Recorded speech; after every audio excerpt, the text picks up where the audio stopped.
Olá, sou Bruno Fuga, no nosso canal do YouTube. Eu vou falar um pouco hoje sobre o ISO e a gestão de qualidade. O escritório tem disposto a compartilhar um pouco da sua gestão de qualidade e algumas coisas interessantes que dentro da rotina dos escritórios de outros advogados, o nosso conhecimento pode colaborar com um maior aperfeiçoamento da qualidade e da prestação do escritório de advocacia.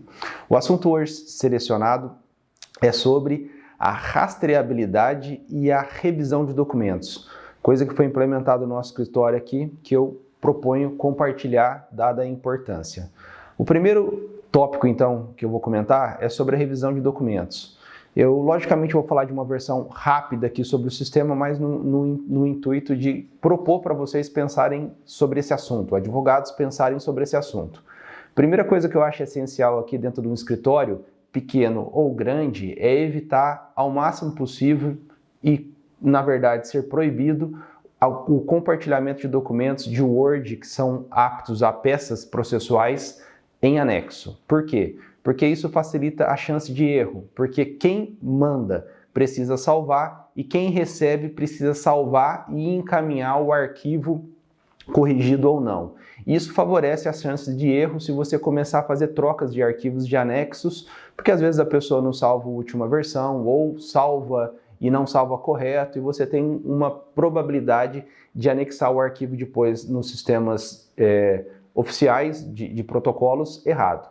Então nós, por implantação do ISO aqui, decidiu, e isso é uma norma regulamentada dentro do escritório, nós não podemos trocar anexos. Então você pode criar ou 3, 4 advogados dentro do escritório, fazer a troca do endereço da petição. Então você pode comunicar com um amigo seu do escritório de advocacia, você faz uma implementação de um servidor que pode ser dedicado ou não, proponho para vocês dar uma estudada no tema sobre isso e fazer uma troca dos arquivos sem anexar dentro do e-mail para evitar que nós tenhamos erros sobre esse assunto. Então você direciona o título, o nome do arquivo de Word, por exemplo, pode ser um PDF, e o endereço dentro do servidor. Então se você tiver, por exemplo, 3 computadores, você pode direcionar que um também seja um servidor e você faz essa troca pelo sistema de arquivos sem necessariamente anexar o arquivo.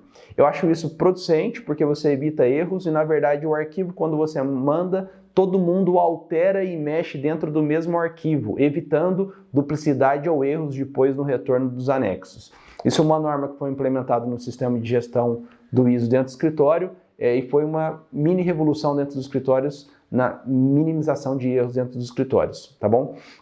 Por fim, e mais rápido aqui, aconselho vocês pensarem dentro do escritório das condições que nós chamamos aqui de rastreabilidade, tá? Tudo que você faz precisa ser rastreado. Então, como você faz uma troca, como você faz uma revisão, como você conversa com alguém, tudo precisa ser regulamentado. Porque, por exemplo, se você manda um e-mail para um advogado revisar e um advogado revisa e volta para você, imaginando uma peça processual, por exemplo, que foram feitas por 2 pessoas, você precisa trocar isso e formalizar por e-mail. Porque, por exemplo, se futuramente tiver um erro, você consegue rastrear de quem foi o erro. Então, as condições de rastreabilidade em tudo que se faz é um tema essencial, tá? Por hoje é só, comentei um pouco sobre o ISO, a gente volta a falar sobre outros assuntos para tentar motivar com que os advogados parem para pensar na gestão de qualidade dos escritórios de advocacia. Um abraço, até mais.